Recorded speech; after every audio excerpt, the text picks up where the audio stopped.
की दुनिया दो हिस्सों में बटी हुई है। एक तरफ वो लोग हैं जो कंपनी के अंदर देखते हैं उसकी वैल्यू, उसकी स्टेबिलिटी, और दूसरी तरफ जब आप सिर्फ एक मेथड पर डिपेंड करते हैं, खासकर जब इस डेंजरस फाइनेंशियल जंगल को नेविगेट कैसे करें। सिंपल, आपको मार्केट की लैंग्वेज सीखनी होगी। लेकिन कौन सी लैंग्वेज? आज हम दो सबसे बड़े इन्वेस्टमेंट फिलोसफीज को सामने लाए हैं, चार्ट रीडिंग या टेक्निकल एनालिसिस और फंडामेंटल एनालिसिस। इन्वेस्टमेंट की दुनिया दो हिस्सों में बटी हुई है। एक तरफ वो लोग हैं जो कंपनी के अंदर देखते हैं उसकी वैल्यू, उसकी स्टेबिलिटी, और दूसरी तरफ वो लोग हैं जो कहते हैं प्राइस ही भगवान है, सिर्फ प्राइस मूवमेंट ही सच्चाई है। हम इस कंपैरिजन को इंडिया के दो सबसे इन्फ्लुएंशियल फाइनेंशियल माइंड्स की नजरों से देखेंगे। इस कंपैरिजन में पता चलेगा कैसे स्टॉक मार्केट में सफल होते हैं। एक तरफ जो deep dive fundamental investment wisdom को रिप्रेजेंट करते हैं वो हैं प्रांजल कामरा। वो बिगनर फ्रेंडली कंटेंट प्रोवाइड करते हैं और प्रैक्टिकल मिस्टेक्स को ऑब्जर्व करते हैं। उनकी फिलॉसफी फंडामेंटल एनालिसिस पर बेस्ड है।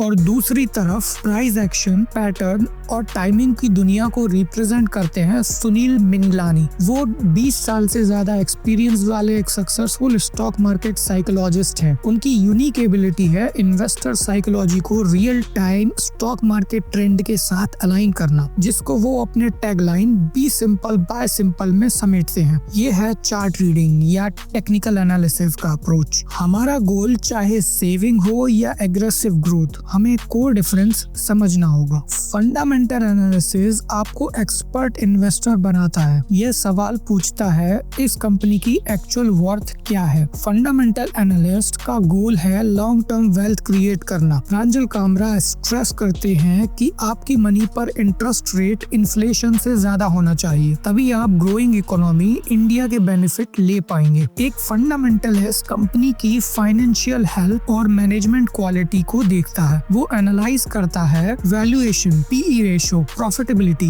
Net profit quarter by quarter, ROCE जैसे मैट्रिक्स को 3 साल के एवरेज पर देखना, डेट टू इक्विटी रेशियो देखना ताकि कंपनी की स्टेबिलिटी पता चले, और अच्छा मैनेजमेंट देखना। प्रांजल कामरा का कंटेंट बिगनर फ्रेंडली होता है, जहां हर कॉन्सेप्ट की माइन्यूट डिटेल को डिस्कस किया जाता है ताकि मार्केट में एंट्री करते वक्त कॉन्फिडेंट रहें। फंडामेंटल एनालिसिस यह वो कहानी है कि अगर आपने 1992 में सिर्फ 10,000 इन्वेस्ट किए होते तो आज करोड़ में होते। अगर फंडामेंटल एनालिसिस इतना मजबूत है तो लोग क्विक टिप्स और शॉर्टकट्स क्यों ढूंढते हैं? Why the FOMO? Tell me in the comment। आपको सबसे ज्यादा डर किस चीज से लगता है, लूजिंग मनी या अपॉर्चुनिटी मिस होने से? टेक्निकल एनालिसिस या चार्ट रीडिंग आपको मार्केट एनालिस्ट बनाता है। ये सवाल पूछता है इस स्टॉक का भाव क्या है। चार्ट रीडिंग वाले मानते हैं सारी फंडामेंटल इंफॉर्मेशन, सारी मार्केट साइकोलॉजी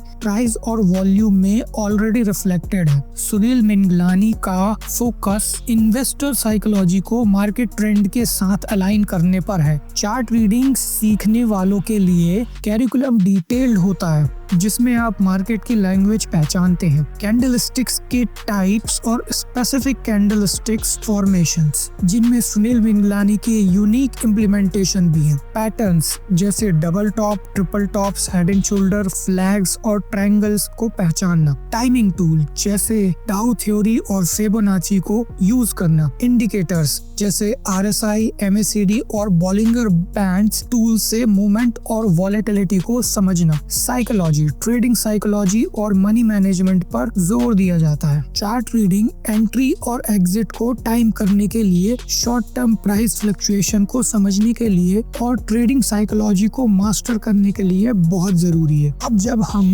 दोनों मेथड को समझ चुके हैं तो सबसे बड़े खतरे की बात करते हैं। जो लोग जल्दी इनकम बनाना चाहते हैं उनके लिए सबसे बड़ा रिस्क है मिस सेलिंग और मिस इन्फॉर्मेशन के जाल में फंस जाना। अनरजिस्टर्ड एडवाइजर्स टेलीग्राम टेलीग्राम जैसे एप्स को यूज करके पंप एंड डंप स्कीम चलाते हैं। वो इलिक्विड स्टॉक्स रिकमेंड करते हैं, प्राइस इन्फ्लेट होता है और जब मैनिपुलेटर्स बेच देते हैं तो रिटेल इन्वेस्टर्स के हाथ में डीवैल्यूड स्टॉक्स रह जाते हैं। जब आप सिर्फ एक मेथड पर डिपेंड करते हैं, खासकर जब आप क्विक हाई रिटर्न टिप्स ढूंढते हैं, तो आप स्कैम्स और अनक्वालिफाइड एडवाइस के लिए वल्नरेबल हो जाते हैं। यह नेक्स्ट बिग थिंग को चेज करना स्पेक्युलेटिव ट्रेडिंग को बढ़ावा देता है, जो कि हमेशा हाइप से चलता है, ड्यू डिलिजेंस से नहीं। जब लोग सिर्फ चार्ट रीडिंग देखते हैं तो वो हर्ड मेंटेलिटी का शिकार हो जाते हैं। फंडामेंटल एनालिसिस आपको इन सब से बचाता है। जब आप किसी कंपनी का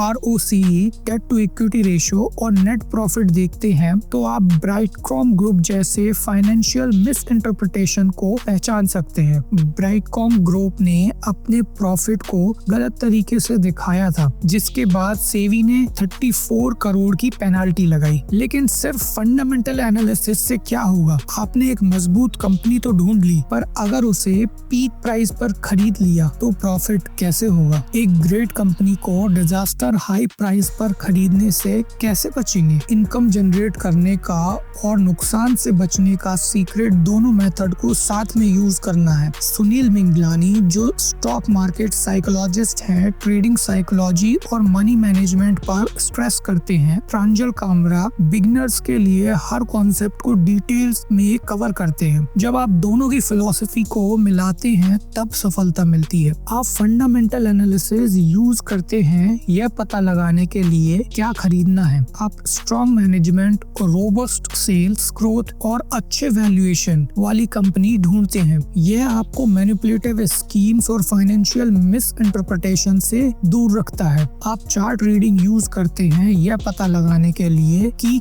कब खरीदना है। एक बार कंपनी फंडामेंटली स्ट्रॉन्ग हो तो आप चार्ट रीडिंग टूल्स जैसे trend line, support, resistance, RSI use करके ऑप्टिमल एंट्री और एग्जिट टाइमिंग देखते हैं। इससे आप इन्वेस्टर साइकोलॉजी को ट्रेंड के साथ अलाइन कर पाते हैं। फंडामेंटल एनालिसिस एक घर की नींव की तरह है जो घर को तूफान से बचाती है, और टेक्निकल एनालिसिस मौसम का हाल जैसा है जो आपको बताता है कि कंस्ट्रक्शन कब शुरू करना है। आप कभी भी तेज बारिश में मजबूत नींव का घर नहीं बना पाएंगे, आपको दोनों चाहिए। दोस्तों, हिस्ट्री में जितने भी स्टॉक मार्केट क्रैश हुए हैं और फ्यूचर में जितने भी स्टॉक मार्केट क्रैश होंगे, उनकी एग्जैक्ट टाइमिंग एक ग्राफ में बताई गई है। जानने के लिए ये वीडियो देखें। मिलते हैं अगले वीडियो में।